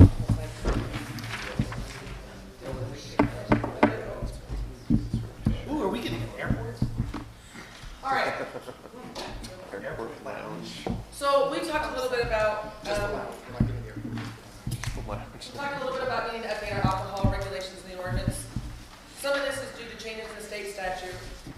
Some of this is more of an economic development, as we're talking to different restaurants and users who want to come in. We need to add some of this stuff in our ordinance. So it will be changes to the business license ordinance, which doesn't go to the planning commission, that just goes to the council, but then also to the zoning ordinance, to allow some of these uses. So this is a horrible one. You've got a copy of it. I tried to break down all the different licenses the state has for you. It's not easy to understand, follow, I'll tell you that. There's a lot of different requirements, it's crazy. And most of it, again, different restaurants, different type of bars, different, if you can sell it, if you can drink it there, you have to take it home and drink it, all the requirements. What's the difference between beer and heavy beer? Utah beer, not Utah beer, basically. Right, the green on the top. Percentage of Percentage.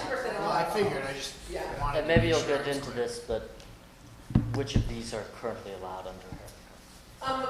Today, none of these are listed in our ordinance specifically like this, And therefore are all banned. and so therefore would not be allowed, yeah. So, And this is because the state changed the law, these just got put in, so if we want these, we have to do the ordinance and have people. the state has changed, and we haven't updated our stuff in, like, in the business license or the zoning ordinance in several years. And really because we haven't had a lot of these uses, we haven't had to, we had to just deal with about time, again, because of the change in the state statute, so. We'll quickly go through some of these. A bar is just what we think it is, bar, have to be over 21. There's beer-only restaurants, there's limited restaurants, which means they have beer and wine but not liquor. There's full-service restaurants which have everything. There's, again, hotels, off-premise beer, which is your grocery store, your gas station, but they just sell it, take home. On-premise beer, which is basically just a beer bar. Package agency is somebody who's allowed to sell or off-premise, but it's not a state store. So like a brewery, if they were selling their products out of there. Reception center, and then a tavern, which is again basically the same as a beer bar. Would an off-premise include a gas station? Yeah. And if we had a restaurant that's selling beer right now, that wasn't able to do that 70%, where would they fall in here? If you can't make 70%, then you're a bar. So it'd The just way be they straight changed the bar. new statute, then you have to be a bar. So if we had to redefine any establishments, that's Yes. what we'd ask. Yes. Okay. And they're now required to say that, so you've seen that in some of the restaurants, and they have to say they're a restaurant or a bar. That seems a little contradictory. It's got the beer-only restaurant must maintain 70% from sale of food, and that's the same thing as the full service. It is. Or they limited just have beer service, only. yeah, they're pretty much, okay. Yeah. All right. So again, just different levels of restaurants. Where they can But to confirm, Harriman is still I don't, does the Smiths and the gas station sell beer? Yeah, yeah. Yeah. We've So heard somehow this- those are- The So they city have council off-premise, yeah. Oh, addressed you that approved it. recently to Gotcha. address the code, yes. Gotcha. Previously, those weren't required to have local consent, but the statute just changed so that all off-premise gas stations, grocery stores have to have local consent. The council approved those, Gotcha. last week for the existing grocery stores and stuff. So, just an example, we have been talking to different sports bars, breweries, there's a lot of different people we've been talking to. One of the reasons that I think staff would probably recommend that we would want to add most of these uses is many of these places require multiple licenses. If you're a brewery and you want to have a restaurant, then you have to have a brewery license to manufacture. You have to have a packaging agency to be able to sell the product for off-premise consumption. And then you technically can't consume on the premises unless you have a restaurant or a bar license to have. So again, there could be 3 or 4 different licenses required just for one establishment. So that's like Red Rock downtown. Right. Exactly. There are proximity restrictions in the state. These are on the backside of your page. Whether you're a restaurant or a bar, basically, it's either 300 feet or 600 feet from a community location, which is defined by the state. Schools, churches, libraries, or playgrounds.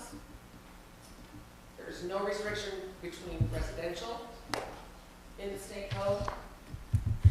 And again, these are the minimum state requirements. The city can establish greater restrictions if we want to.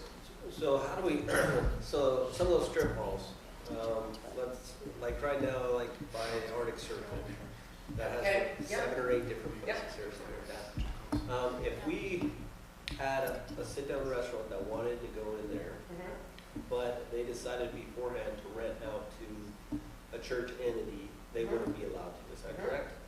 So they base the proximity. So how do we based on- protect that That's to a great allow question. sit-down restaurants to So come the in? first thing I'll say is they base it based on the date that the commission makes a decision.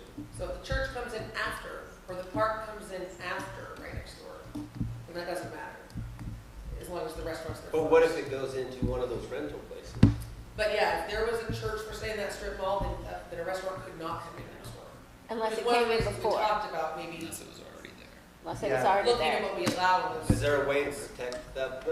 And I'm not Don't rent to church. saying either way. Yeah. We could do that. right? Yeah. Okay. Yeah, there is a way to. Just because You're I about want the to protect church the of beer. commercial aspect of those types of Exactly. facilities. I sound bad on, But they're allowed to choose who they rent to, right? And they could always. unless it prohibits it in that zone, right? Yeah, there's a zoning tool that we are going to recommend that will address that. Okay. Yeah. Okay. So again, the restrictions are based on, we measure 2 different ways, which is like a straight line and there's like a walking line. And again, we need to look at whether we want greater restrictions. I looked in several other cities. 95% of other cities that I looked at have no additional restrictions. They just use the state requirements. I did find a couple, just for examples to show you. Draper's says no off-premise beer, which again would be gas stations, convenience stores, within 300 feet of a community location. And the state was 200? Stay The with state nothing. has no restriction for off-premise. So would that gas affect, station. would that affect, Silvercrest and the potential gas station being close? Is that about 300 feet? That's really close. It would be, yeah, because it's from the property line to the Yeah, front door. so in essence, if we were to implement something like If it's that, something like that, that would. that gas station could not have alcohol on premise to sell for off. So, and then again, West Jordan, I found they had nothing within 250 feet of a residence. That's the only one I could find that said anything about residential. Pretty far. So again, you gotta think about whether we wanna add those or not. Economic development would probably tell you that he doesn't want any Yeah. greater restrictions. The reason for that is a restaurant won't come if they can't Yeah. get a license. Right. Same even with some Yeah. gas stations and Yeah. stuff Exactly. like that. They won't locate in certain areas if they can. So I wouldn't put the restriction. I'm fine with the state. States already are. So our recommendation is again basically to have all of them, other than the airport, Airport. the Airport lounge. resort. I took out a couple of them. We might have a golf. but we can course, leave never all know. if you want. Well, we never Disc know what's golf? gonna happen up in the mountains up above us.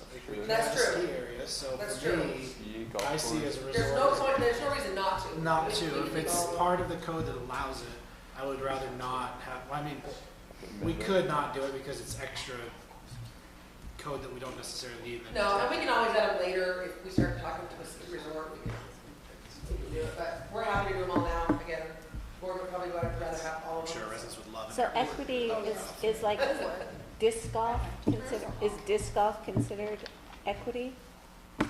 No.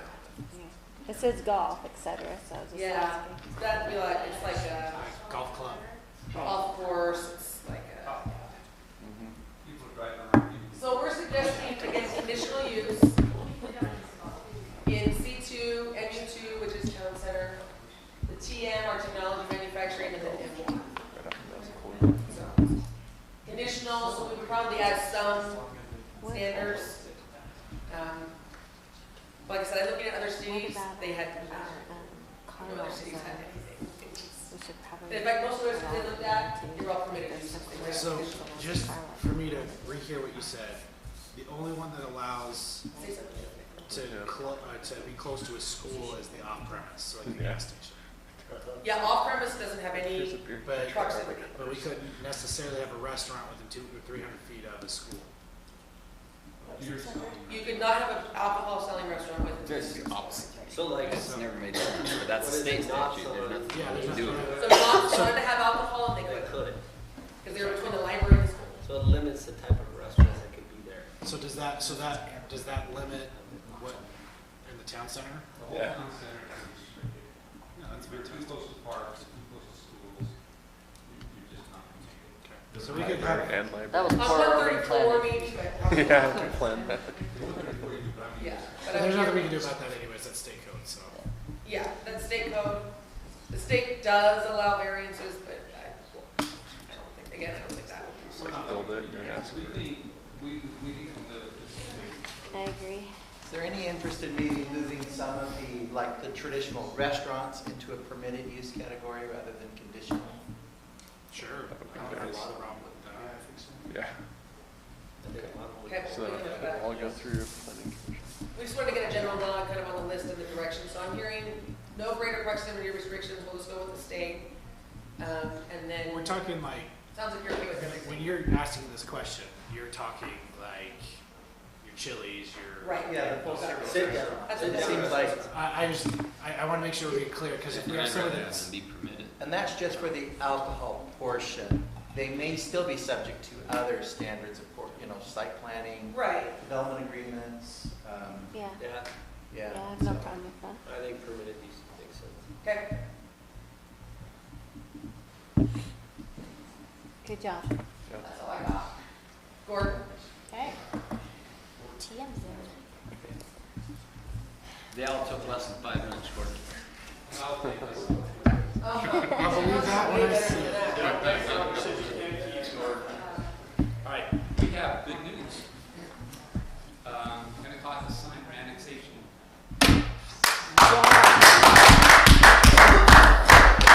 Not the whole thing, it's just part of it. Drop the mic and walk away. Do they even know about this? Yeah, Yes, this is good, this is very, Having very good. said that, everybody will hear, you have to work more hours a week to get this done. So I'm gonna focus. Thank you guys. This is big, this is a big deal. Better read the fine print when you sign on, huh? So, with this annexation, the city has had two policies that it's followed. One is, if you come in with the existing zone of the county, we have not made you go through a public hearing process to rezone you, we just bring you with the zone of the county. The other option is, if you want to change the zone that you have in the county, we make you go through a planning commission, city council, and go through a full change to come into the city. The current property we're talking about is currently zoned M1 in the county, so we're recommending bringing it in the TM zone as a direct result, because we're suggesting that that is compatible, so basically they're not changing the zone. Now, having said that, I'm going to talk a little bit about it. We adopted the TM zone about 6 months ago, 8 months ago, or a year, some time ago, anticipation of this, and this is really based to to fit on the 1,000 acres of Kennecott. We initially had a 20% open space. We are going to be getting a 100-acre park, and then we're going to be looking at getting the channels, and then the landscaping, which will exceed those premises. The problem with this code is it's causing some problems in Salt Lake City, but it's also, somebody buys 30 acres, now they have to provide 20% of their property, which is not meaningful to anything. It doesn't, where a whole channel is going to be part of the trail. It's a meaningful, the park strips, making the setbacks, those kind of things are meaningful. So that's how we want to control that. And so the reason this is here today is we're going to be bringing this to the Planning Commission, this change, and then to the City Council, so that we can have this adopted at the time of annexation, which will actually be January 9th. How big is this property that are annexed? 267 acres, the total is 1,000, so it's coming in a portion. And Just to clarify, the removal of the 20% open space, that doesn't mean that they can't, they still have to provide landscaping, they still have to do their buffering, they still have to do certain landscaping within their parking lot areas. So we'll still have landscaping on site. Sure. But we found in other parts of the valley that this was actually a significant kind of a stumbling block at getting development to come. Yeah.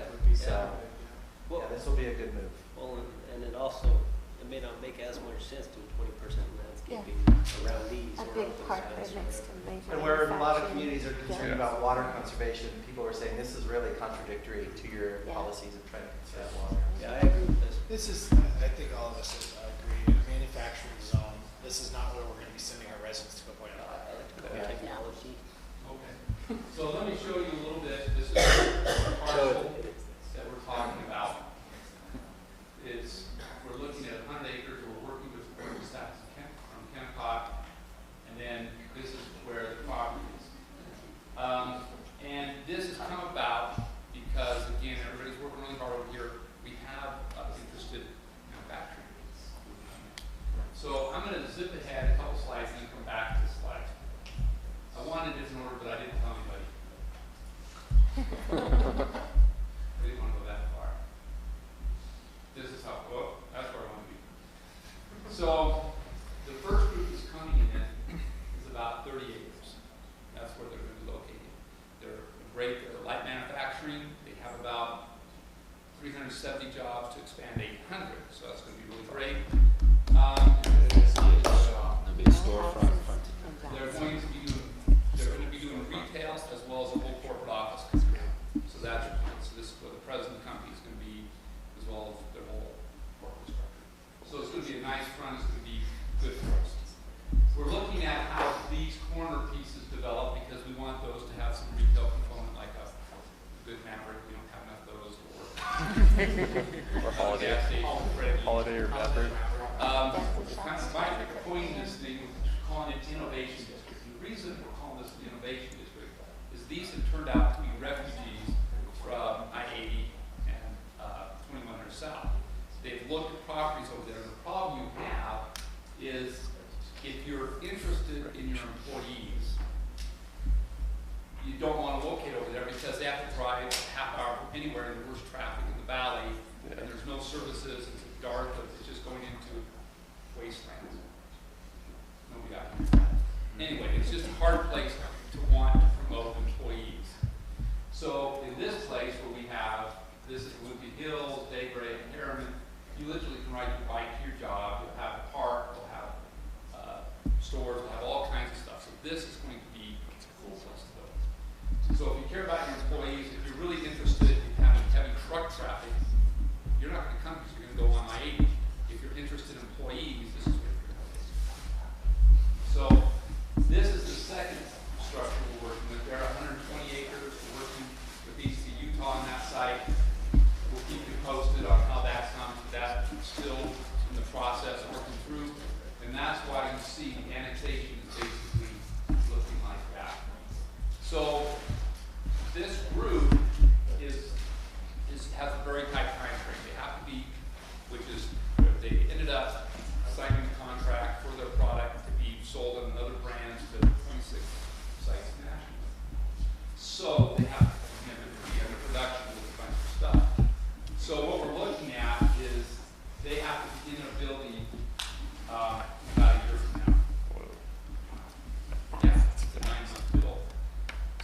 So so we're gonna work with the county, we've had some discussions with them on how we move forward, because this won't be in the city until January 1. And so some of this process is gonna be a little bit convoluted. We're going to be talking to them about getting a development agreement to do some of the entitlements, building, other kinds of stuff. We'll go back and forth, we'll get some kind of a solution for that, but I'm gonna run you forward before I run you back. So this is the schedule they gave us. The building they have here, they've given us the committee. They start construction, a month before here. So I'm gonna zoom into this, because this is where we have a lot of work to do. Okay, so I'm gonna go back. So what we have is the first notice, so it's September 1st. That's, well, we're gonna get the notice before, we're already ahead of schedule, guys. Jack, we're ahead of schedule. I thought it was gonna be 2 days ago. So, there's a whole bunch of noticing things the county has to do, we have to do. There's going to likely be required to do a special city council meeting after our public hearing to adopt it in time to get it to the lieutenant governor's office for approval. And we're going to give you that schedule. We'll be moving through the process. The planning commission doesn't need to worry about that. However, what we do need to be involved in is the zoning will be in place at the annexation. The zoning already meets the zoning in the county, but there's site plan, conditional use, and subdivision. All those things need to be brought before rapidly. I don't want to use the word rapid, I want to use the word efficient. Now, one of the things we want to make sure is we're doing a good public outreach, people know what we're doing, that we don't raise in the air, because this is an area where you may not have been aware there was controversy about another development next door to it. We don't want the public thinking that something's going on one way or the other, so we need to be very careful how we communicate this. So what this Kennecott right now is the annexation agreement. There's two things they've asked for so far. One is that we zone it the TM zone. The second one is they have Bayberry construction on this. They want to grandfather that in so they can stay there and build on the property. They have their trailers over there on 18th. So that's the thing we're agreeing to. Unacceptable. Now I'll go back to the site just a little bit. So some of the pictures I skipped over. This doesn't look too different from the previous one. There's some issues with the alignments of these rows. We're going to be bringing them back and forth between end users and Kennecott. So there's some details I don't want to go into yet. So any questions? No. I assume infrastructure will be widening some of these roads around there. So what's going to happen is this will be built off of here. Justin is right now designing a water line to this point. We'll be constructing the road up through here, and this road will be working to get that built. So Any work to 111 now? this will be the new U-111 right here. So U-111 will come through here. This will stay a road, but this will be more of a highway. Kind of like, oh, it's been shown. Yeah, so things that are going to happen, there's just a ton of things happening. So we'll keep you posted, but we're thinking this is really important for us to get this industrial area going. Yeah. And so we gotta get the first one out of the ground, get the infrastructure, then I think we can see this start going. We have two other people that are interested, but they can't fit until we get this other site down here. So we're working with them at this point. That's all I want to say about Good that. job. That's all I Woo! want. Good job. Well, yeah, in Kennecott, so they've been great. And you're really gonna like the group that we're bringing in, so this is gonna be great. What do you get? When they close on property. So there's some conditions about us getting some stuff and doing some things. And we also want to give them the opportunity to make their Oh, yeah, announcement. I assume they would be the one making the announcement. Yeah, they'll make an announcement, we'll let everybody know, and we'll be doing it, we'll book them. So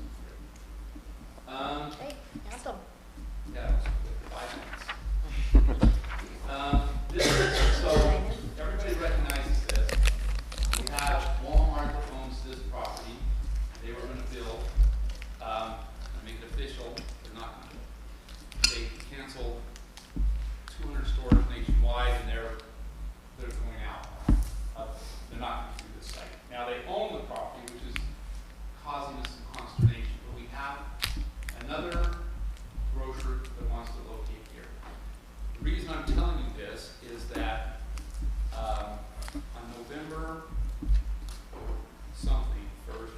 Yeah, I think something first.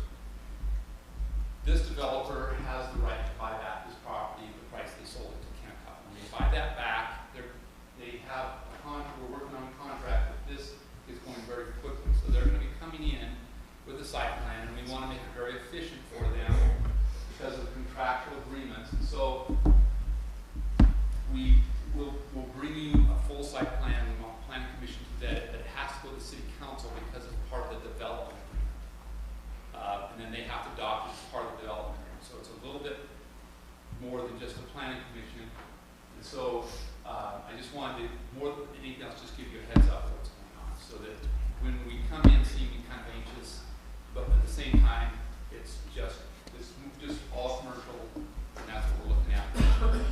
It's instead of 200,000 foot store, it's 100,000 foot store. But it'll be good. This is where you can change. But I guess just to confirm, the Walmart issue is not decided. It may or may not be bought back by the developer.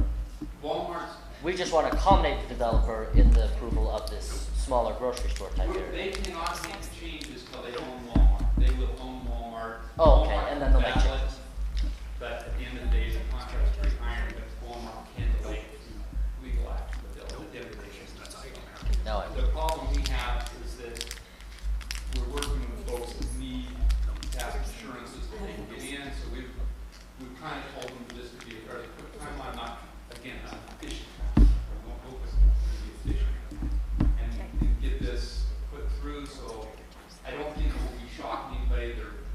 They'll just basically come with pads, and then shots in there. So that's basically what you're going to see. And they're laying it out. We've seen some drafts, but it's not the final one yet.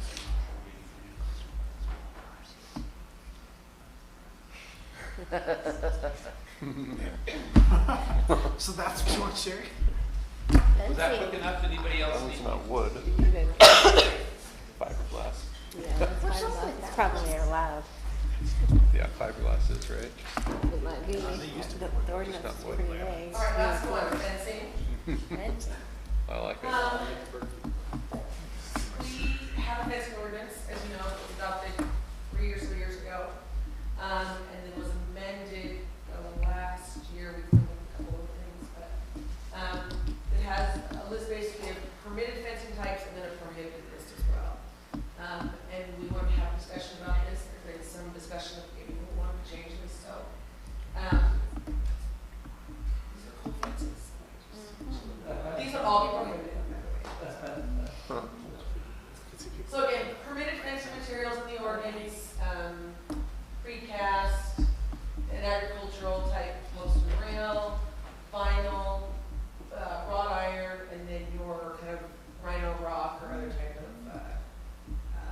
the hollow core kind of fencing.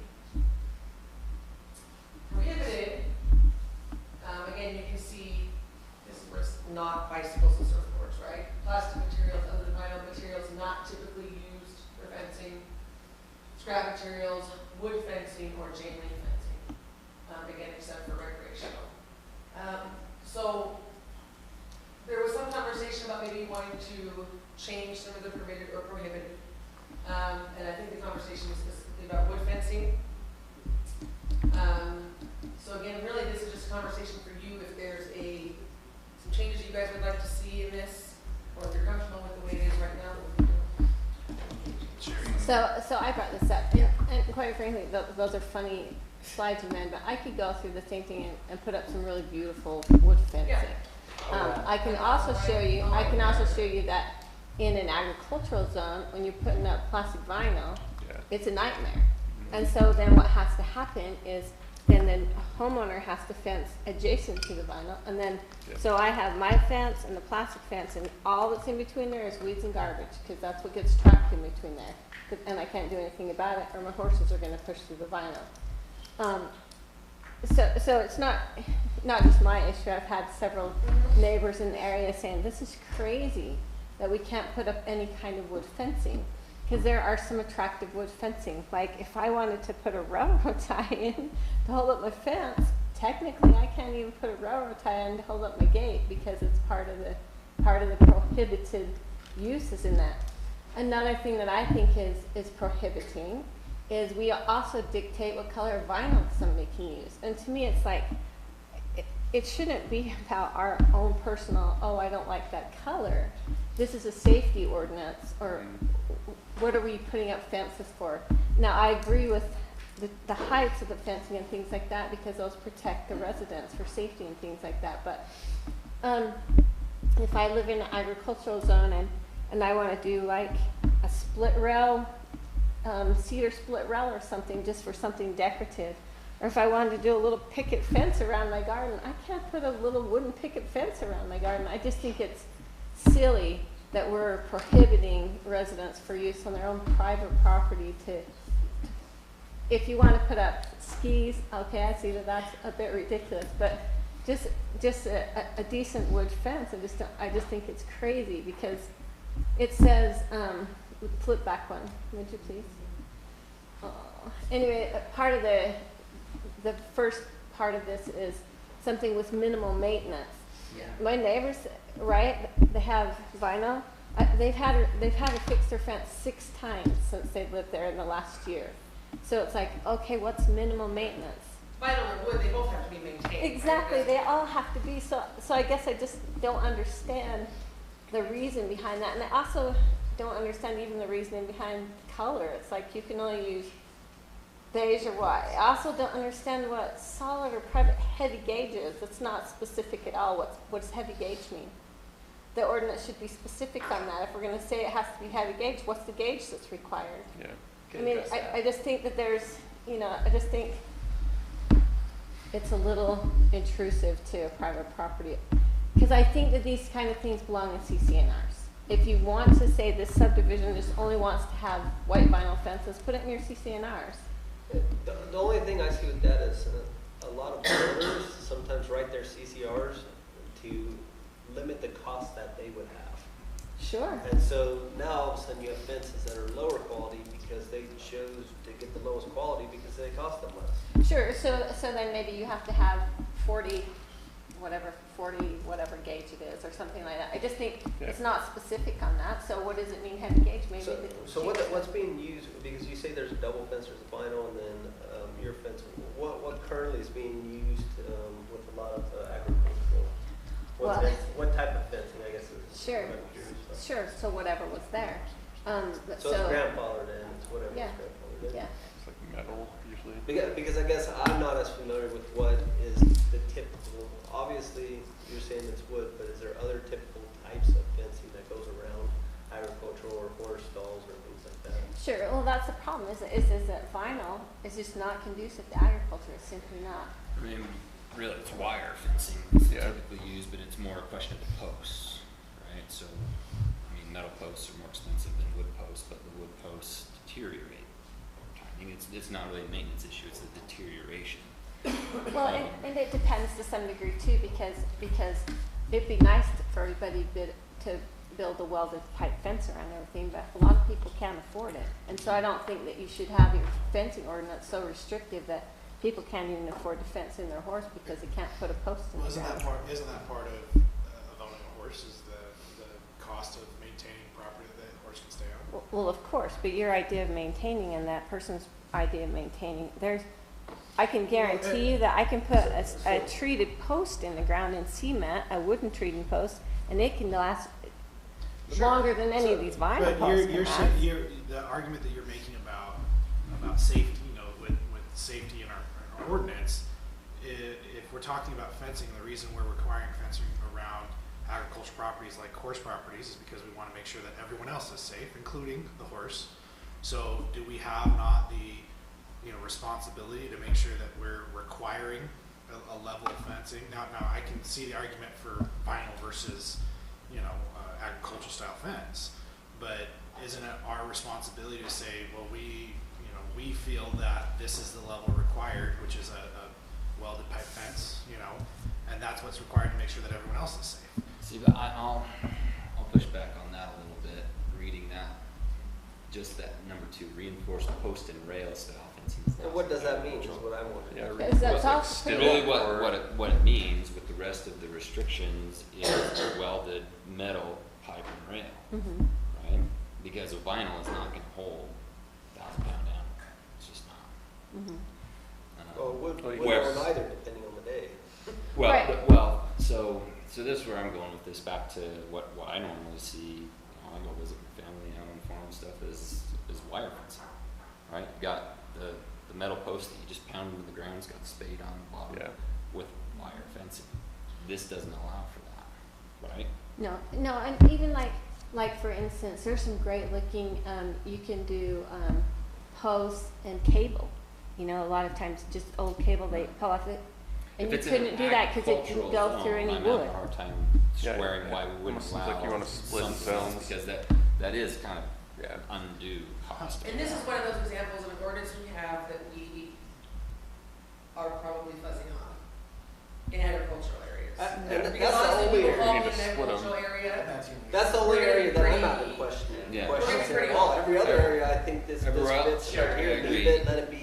Even the colors, I'm okay with the neutral color, because from a safety point of view, a bright red or bright yellow fence as I'm driving is pretty distracting. Sure, but what if you wanted a gray fence, a light gray Well, fence? if It's a I'd say neutral that's color. neut- I'd say it's I'd say neutral neutral. color. Oh, got you, neutral. The neutral. Cover So I it. just had a question. Is your, I guess, concern on the wood primarily in the agricultural zones? Is that really? Or is it that other really, areas? or? Well, it's for sure primarily there, but then I also go to, why are we limiting wood, period? Like a custom. I can drive up to Pepperwood, which is a gated $1 million community, and they have grape stake fencing through there. I guess it's Yeah. maintenance, maybe. But it's the same. Is the deterioration. But it's the We same. drive all the see in older communities where wood fences are not going to be maintained because people don't maintain the fences.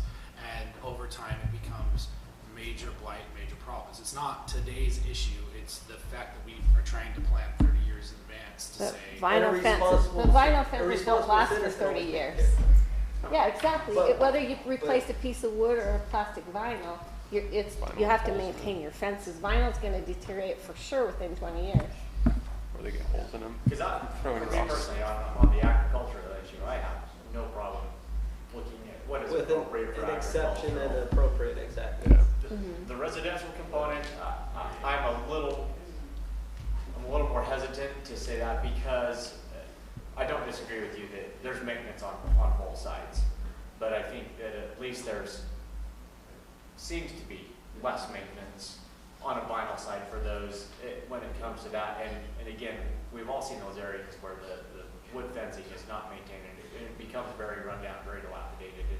And there's no care given to it. And I think, again, that's really what we're trying to avoid over time, which I think is why this is in place the way that it is. So, again, on the residential side, I'm a little more hesitant, but I'm certainly open to other more appropriate means in the agricultural setting, because obviously growing up around animals like I did, I mean, it was either metal or a lot of railroad ties and wire and cable and those type of things, which are absolutely appropriate. So that's where I stand currently. I tend to agree with that. Yeah, but that's my only concern. I mean, I looked up a few of the neighboring cities too. Nolan, Bend, Wood, they all allow it. And just simply because there are some very attractive wood fences that have a very long life versus vinyl fences. Sorry, they just, first of all, every time the temperature changes, your posts come up and down. Every time the wind blows, there's vibration. So we used to live on Friendship, and I can't tell you, almost every week the rails along there, the kids kick them out. You know, so I mean, every fence that you put up has to have some maintenance. So maybe the code should have some component in there instead of this. It should have a component about maintaining a fence. If you have a dilapidated fence and it's falling down, you have to take care of Code it. enforcement. You know, And that is in the ordinance. some sort of code enforcement on that, rather than dictating what people want to put on their personal property. talking about the I think there's certain fencing that is not addressed in here that's needed on agricultural based on what you're saying. But I question the idea of throwing in, I mean, what is there, 100 different types of wood fencing? And so now let's put 5 different types of wood fencing plus the different colors and different designs of vinyl. And now we have a smorgasbord of a neighborhood with 50 different fences.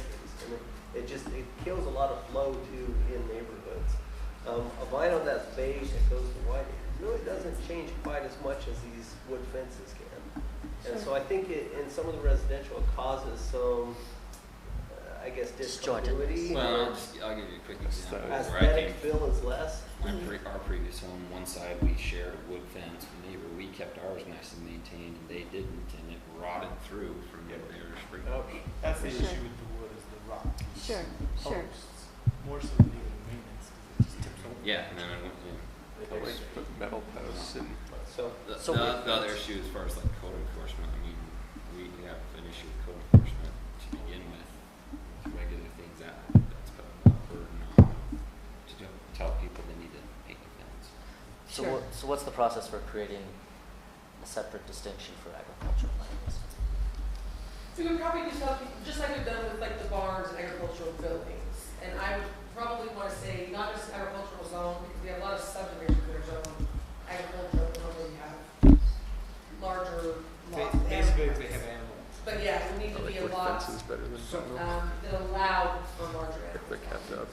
So anything like half an acre, and Right. it'd have to be in an area It'd have to be that, half an acre. and it's not permitted in their Right, the only, because in your CUC and ours, even though you're half an acres, you guys can't have animals anyway, right? as we're talking about the agriculture fencing, particularly in these areas that are primarily residential but are zoned agriculture, I am concerned about specifically talking about barbed wire fence. I would have a hard time if all of a sudden we allowed to have, right in a neighborhood where it does Right. technically, like the one we just saw with the, in the Right, they have a big half cul-de-sac, acre they lot. had- it's that they like- could technically put a horse or something Right. on.